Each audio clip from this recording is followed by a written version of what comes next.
Nesse vídeo, o grupo do segundo ano A irá apresentar sobre o folclore de São Paulo e sua diversidade nas lendas e folguedos regionais. Mas afinal, o que é folclore? Folclore é o conjunto de manifestações culturais e tradicionais de uma região que muitas vezes foram aprendidas oralmente e sem formalismos e transmitidas de uma geração para outra. Pode se tratar de danças, folguedos, lendas urbanas, culinária, entre outros. Inicialmente, iremos falar sobre os folguedos. Jongo, uma tradição de origem banto, ocorre em diversos pontos do estado da região sudeste. Em São Paulo, concentram-se principalmente na região do Vale da Paraíba, em cidades como Cunha, Lagoinha, Pindamonhangaba, São Luís, Paratinga, Taubaté, Piquetes. É um folguedo que é apresentado geralmente nas festas juninas, para homenagear São Benedito e comemorar o 13 de maio, data que marca a abolição da escravatura no Brasil. O tipo de coreografia é mais comum do que a de roda. Um casal apresenta-se ao centro, às vezes perto de uma fogueira. Em algumas modalidades é lançado um enigma que precisa ser desvendado pelos participantes.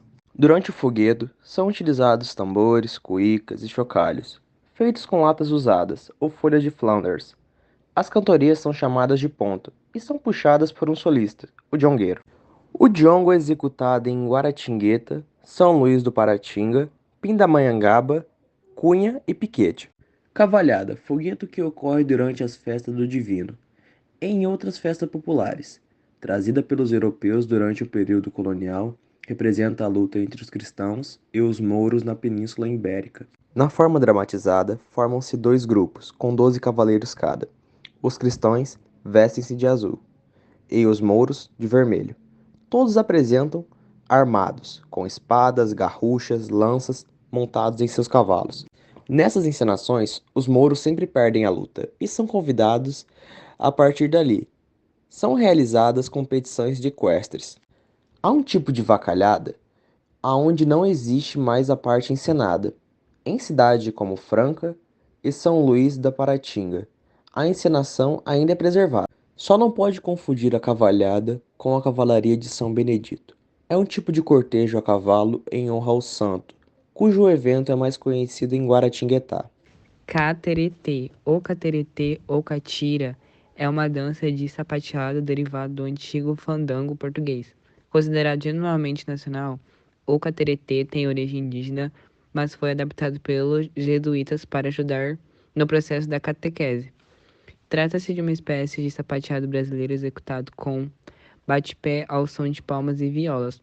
O formato tradicional conta apenas com a participação de homens, com a presença feminina. São formadas duas fileiras, uma de homens e outra de mulheres, que se defrontam para apresentar cantos, sapateados, palmas, execução de saltos e formação de círculos. Os violeiros são os únicos que cantam e também interagem com a coreografia das danças. Dança de São Gonçalo. A dança é realizada em devoção a São Gonçalo, sendo parte integrante da festa em sua homenagem como forma de pagamento de promessas. Ao som das violas do mestre e do contramestre, os dançarinos enfileiram-se aos pares e seguem em direção ao altar do santo. Depois, os participantes fazem a louvação e os pares seguem para o final da fileira em movimentos para a esquerda e para a direita.